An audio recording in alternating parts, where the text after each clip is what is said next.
Bom dia a todas e todos da comunidade Paz e Bem. Estamos aqui hoje, nesta terça-feira, dia 12 de agosto de 2025, para apresentar o programa Paisagens de número 107. Na verdade, nós estamos dando continuidade ao programa de número 106, que já começava a abordar a temática do envelhecimento e da morte assistida e eutanásia. Falávamos no programa anterior dos cuidados paliativos e hoje vamos falar sobre a morte assistida e eutanásia. Entramos aqui num tema extremamente delicado, complexo, que ainda provoca resistência por todo canto. São resistências que vêm das religiões, dos governos, dos profissionais de saúde e dos familiares dos doentes que aventam tal possibilidade. Há pouco tempo eu fui surpreendido por uma entrevista concedida na UOL pela doutora Ana Cláudia Quintana Arantes, conhecida médica na área de geriatria e cuidados paliativos. Em determinado momento da entrevista, que é uma entrevista longa, ela aborda a questão da morte assistida e da eutanásia. E, no meu ponto de vista, eu achei bastante inconveniente a forma com que ela avaliou aqueles que optam por esse caminho ao final da vida. Mas queria antes sublinhar o excelente trabalho que ela exerce no Brasil na defesa dos cuidados paliativos. Toda a sua luta valiosa, incansável, tem que ser respeitada.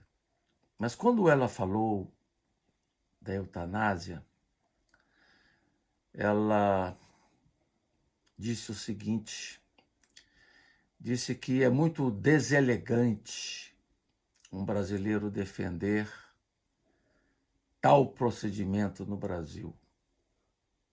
E ainda complementou dizendo que são pessoas absolutamente voltadas para o seu umbigo. Acho que ela podia prescindir desse tipo de comentário. Ela pode ter sua posição, seu julgamento, mas devia concentrar-se no campo específico da sua especialidade, que são os cuidados paliativos. Li recentemente um artigo coletivo no Caderno de Saúde Pública,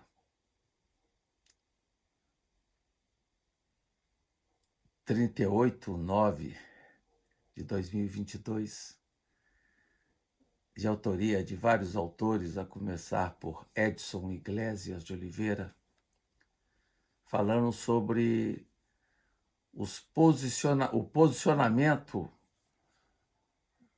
dos órgãos oficiais no Brasil sobre a tomada de decisão compartilhada em cuidados paliativos. E o artigo dizia o seguinte, aqui cito: é bastante comum que profissionais de saúde considerem erroneamente que seus julgamentos são puramente técnicos, quando na realidade estão apenas naturalizando sua própria perspectiva cultural e profissional como padrão de referência pelo qual os outros devem ser julgados.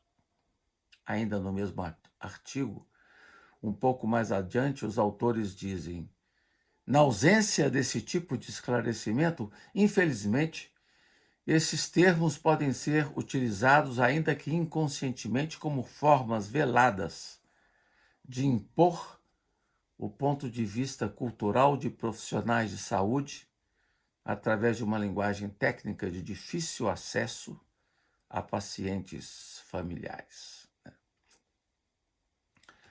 Todos sabemos que existem argumentos contra e a favor de procedimentos que envolvem essa morte assistida, né?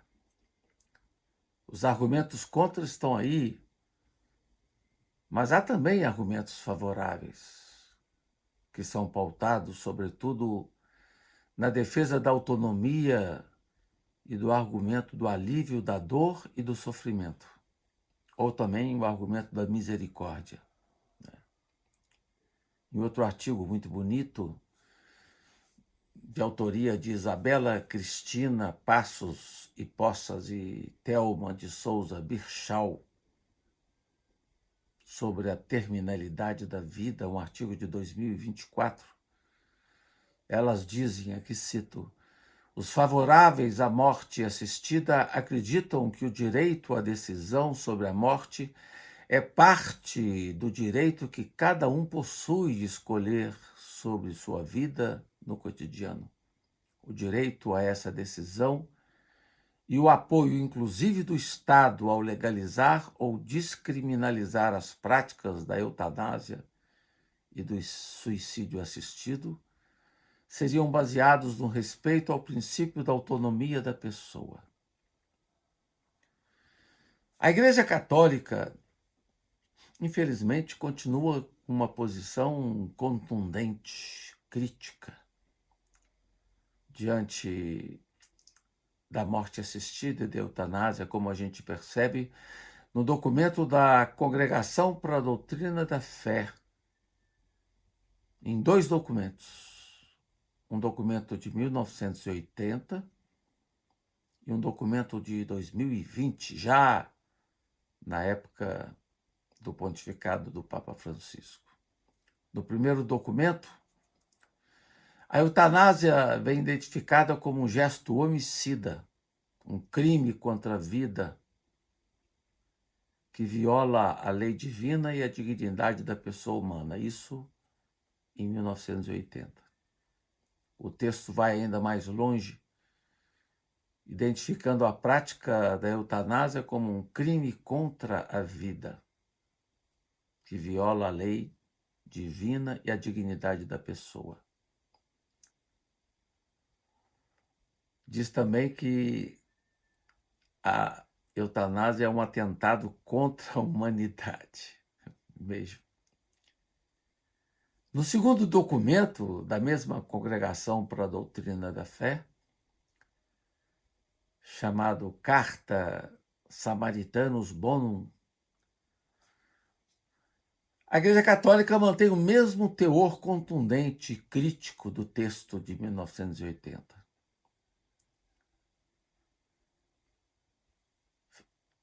O documento foi assinado pelo teólogo jesuíta Luiz Ladária, que era, da ocasião, prefeito da Congregação para a Doutrina da Fé, em 14 de julho de 2020.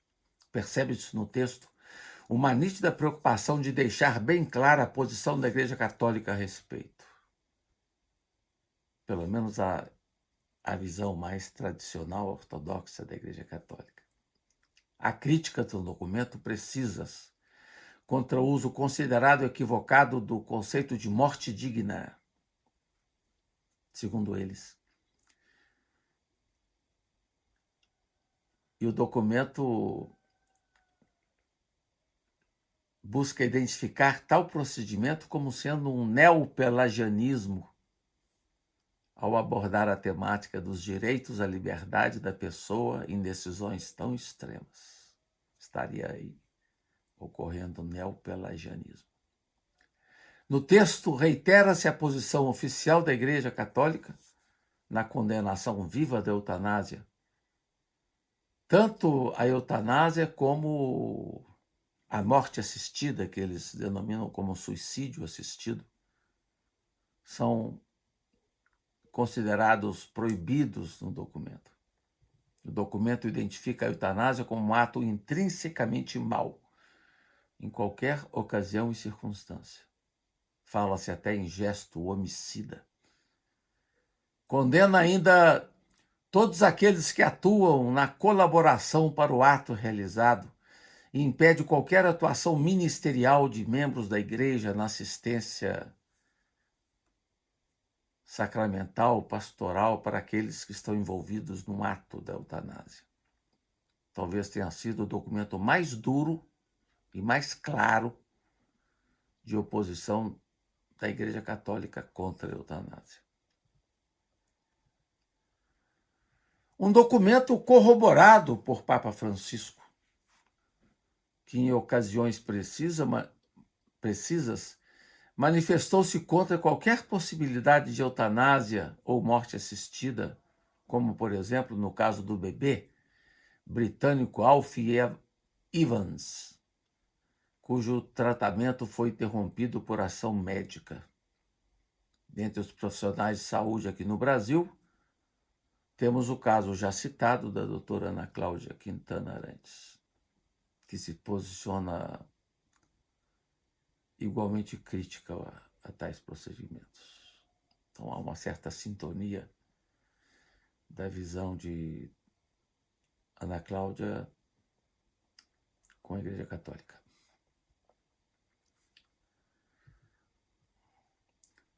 Na visão de Ana Cláudia, a eutanásia é a eliminação do sofredor, enquanto o cuidado paliativo é o alívio do sofrimento. A autora justifica sua posição dizendo não ser contra nem a favor, num dos livros dela, mas para os que acompanham sua reflexão, como eu tenho acompanhado, percebe-se nela uma clara resistência ao procedimento. Isso eu pude sentir presencialmente no curso que ela organizou sobre o envelhecimento de 1 ano, que termina agora em outubro, onde sua visão sobre a eutanásia foi muito bem, claramente pontuada, de forma crítica. Ela é bem clara a respeito e diz num dos seus livros: eu não faço eutanásia. E diz ainda, e se esse procedimento fosse liberado no Brasil, ainda assim, provavelmente eu não faria.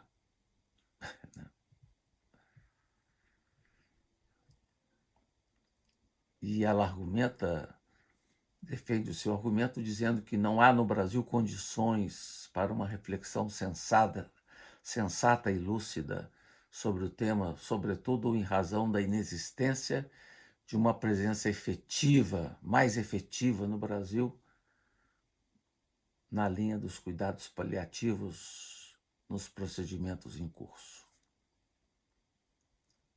Na visão dela, não há condições de fazer um debate honesto hoje no Brasil sobre eutanásia, e ela diz que enquanto pelo menos 90% dos brasileiros tiverem acesso a cuidados paliativos, essa discussão não tem sentido aqui no Brasil.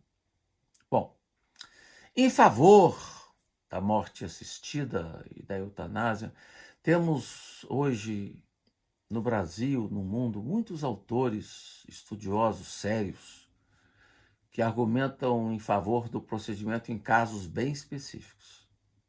As colocações nessa direção são pautadas por experiências bem concretas que suscitam um posicionamento menos restritivo ou a priorístico a respeito.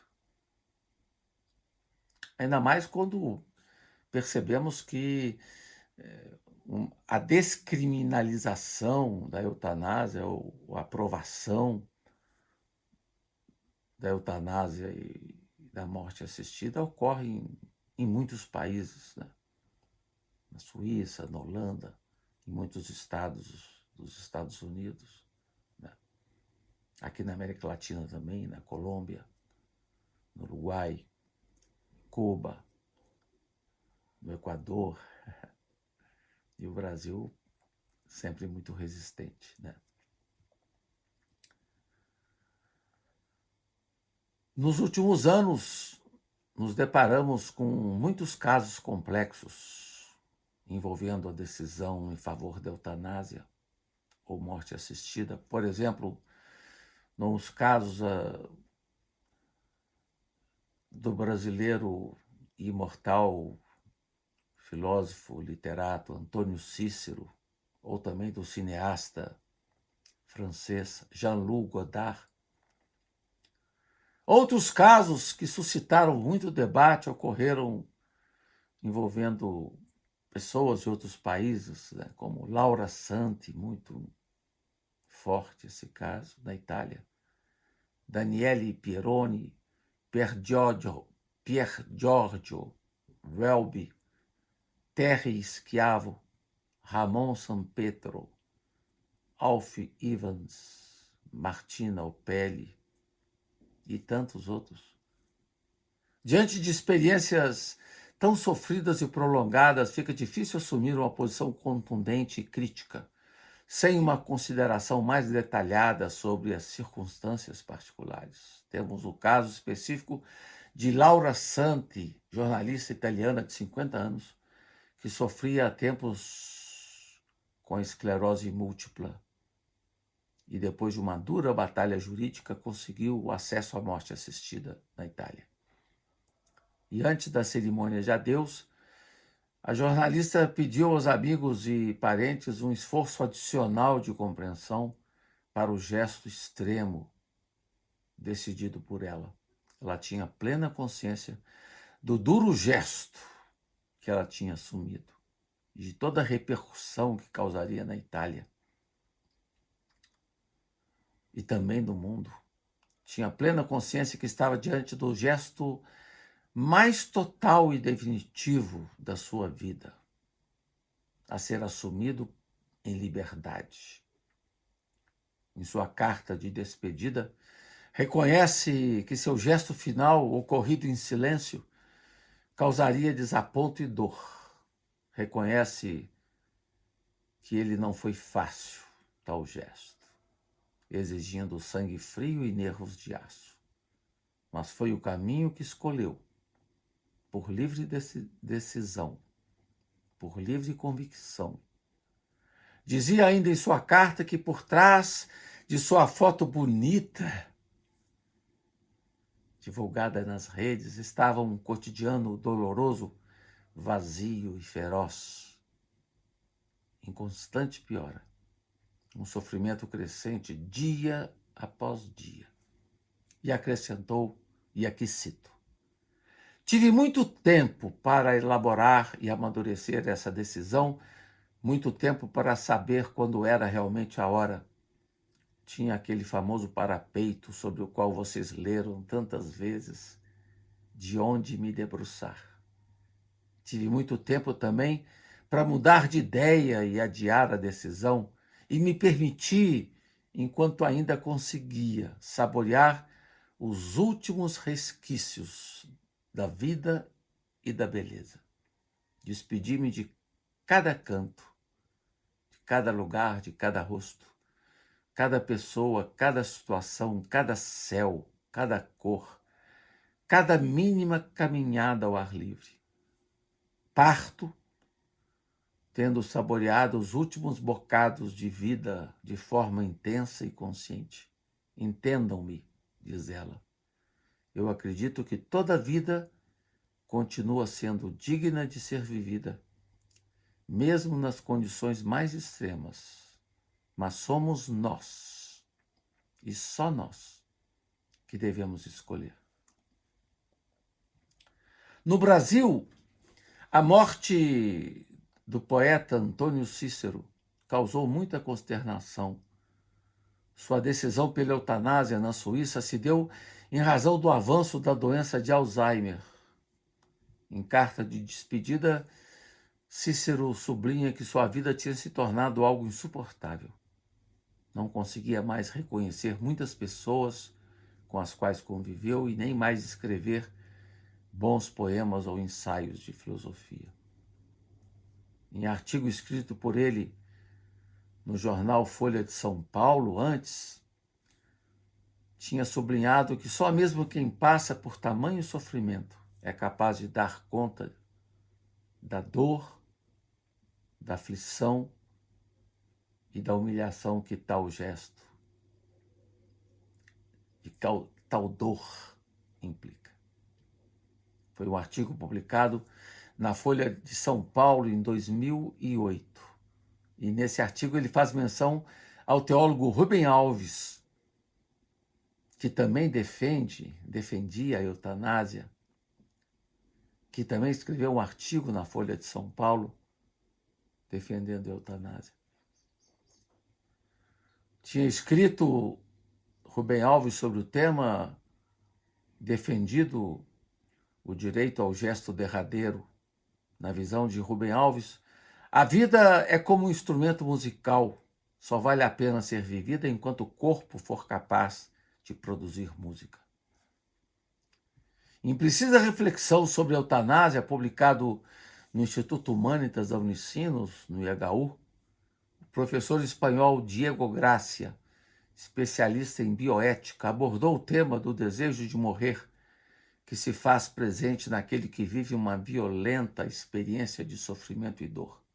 Na sua visão, e aqui cito, há pessoas que, apesar de estarem muito bem cuidadas e de lhes serem aplicados os melhores cuidados paliativos do mundo, querem morrer, porque consideram sua vida indigna ou humilhante. Isso acontece muito quando elas não podem mais realizar sozinhas as funções mais elementares e íntimas da vida.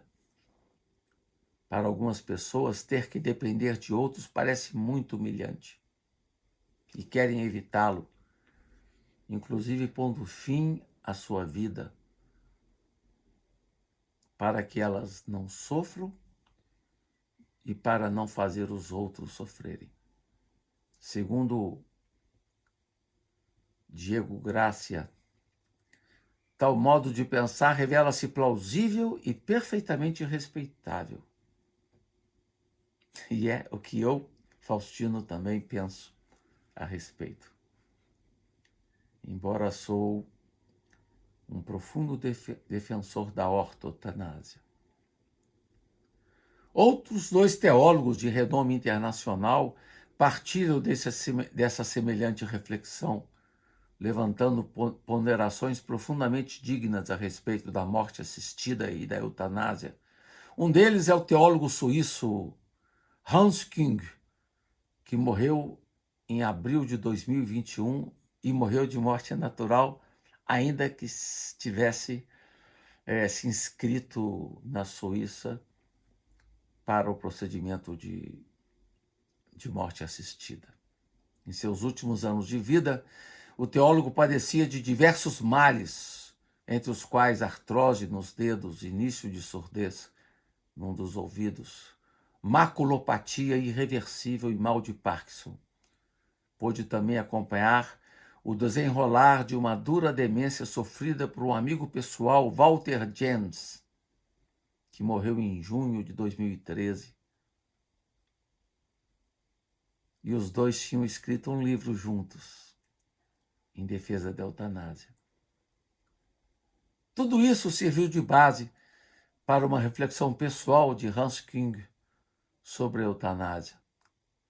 Ele tinha escrito sobre o tema um livro chamado Sobre a Dignidade do Morrer, junto com Walter Jens, em 1995.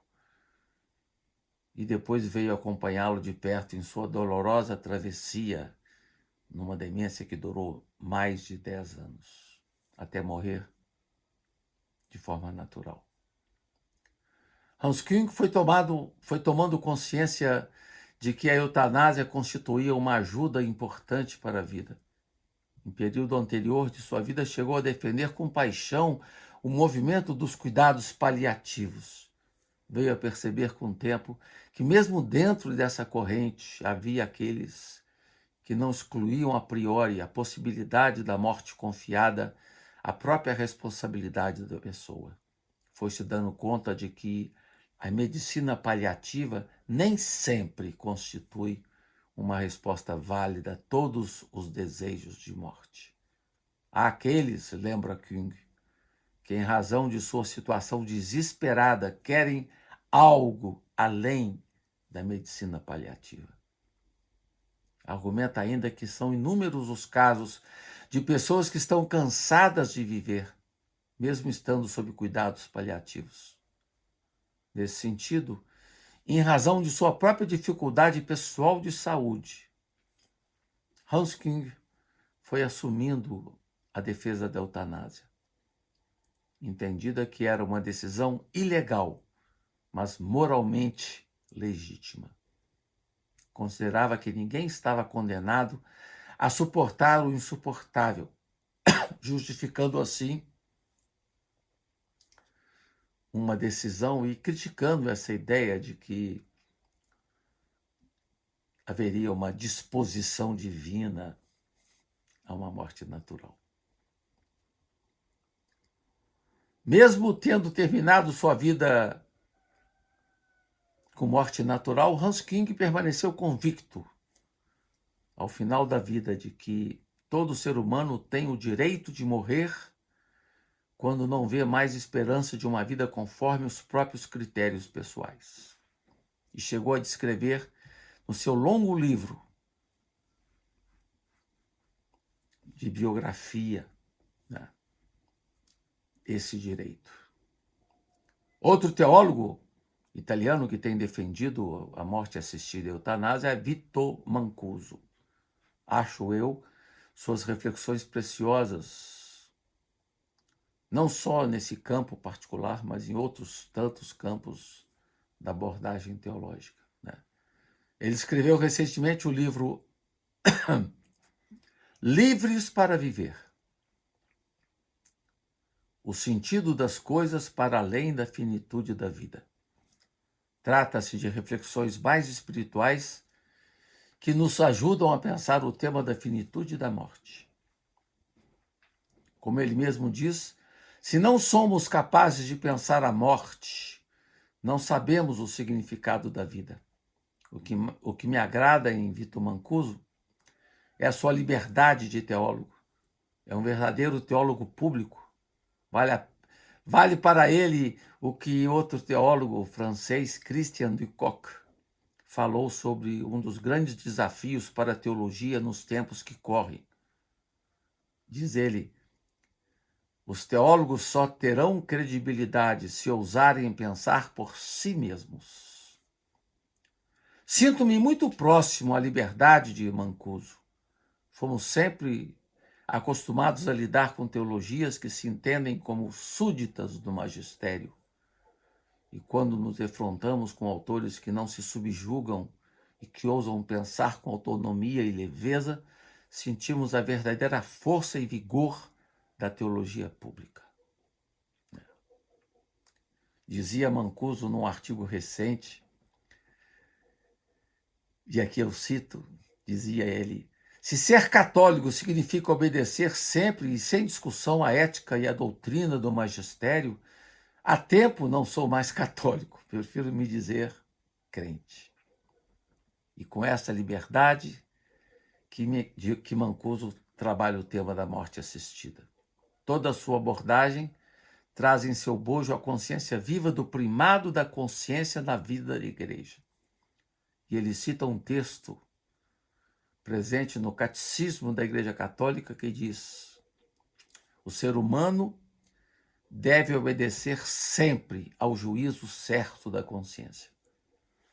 Serve-se também Mancuso de uma passagem do livro do Eclesiástico, do Primeiro Testamento, que diz: é melhor a morte do que uma vida cruel, o repouso eterno do que uma doença constante.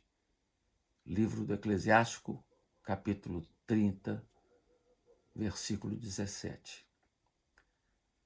Em suas reflexões sobre o fim da vida, Mancuso nos chama a atenção para a visão aberta da Bíblia com respeito ao tema do sentido da vida, e diz que não se encontra nenhuma condenação ao suicídio na Bíblia, como outros teólogos que trabalharam o tema, como Karl Barth, Hans Küng, sublinham nos seus livros, analisando a questão bíblica, né? Como no caso, por exemplo, de Sansão, que se suicida e que vai ser reconhecido no Segundo Testamento como um dos pais da fé. E no campo da Igreja Católica temos também nomes importantes como o Cardeal Martini de Milão, que ao final da vida se recusou à administração de uma sonda nasogástrica, porque ele não queria prorrogar sua vida em procedimentos considerados fúteis. Martini dizia, e aqui eu cito o cardeal Martini de Milão, é importante reconhecer que a continuação da vida física humana não é em si mesma o princípio primeiro e absoluto. Acima da continuação da vida física está o princípio da dignidade humana, uma dignidade que na visão cristã e de muitas religiões comporta uma abertura à vida eterna que Deus promete ao homem. Podemos dizer, continua Cardeal Martini, que aqui reside a dignidade definitiva da pessoa. A vida física deve ser respeitada e defendida, mas não é o valor supremo absoluto.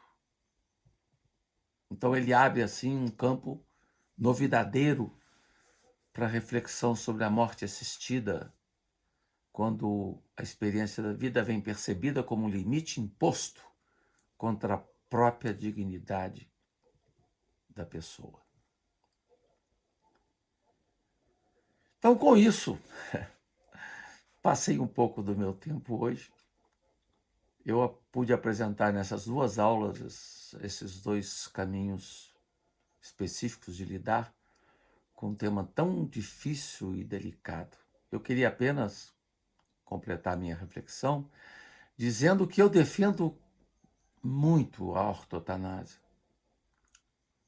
e defendo a importância dos cuidados paliativos quando necessário, mas não sou capaz de fazer um juízo crítico sobre aqueles que, em razão de seu desespero, optam por algo além dos cuidados paliativos. E esses caminhos devem ser respeitados também pelos profissionais que lidam com os cuidados paliativos. Me despeço assim de todas e todos que estão me ouvindo ou que vão me ouvir. Desejo a todos uma linda semana. Agradeço também ao Felipe Albani, que colabora na parte técnica. Um grande abraço, paz e bem.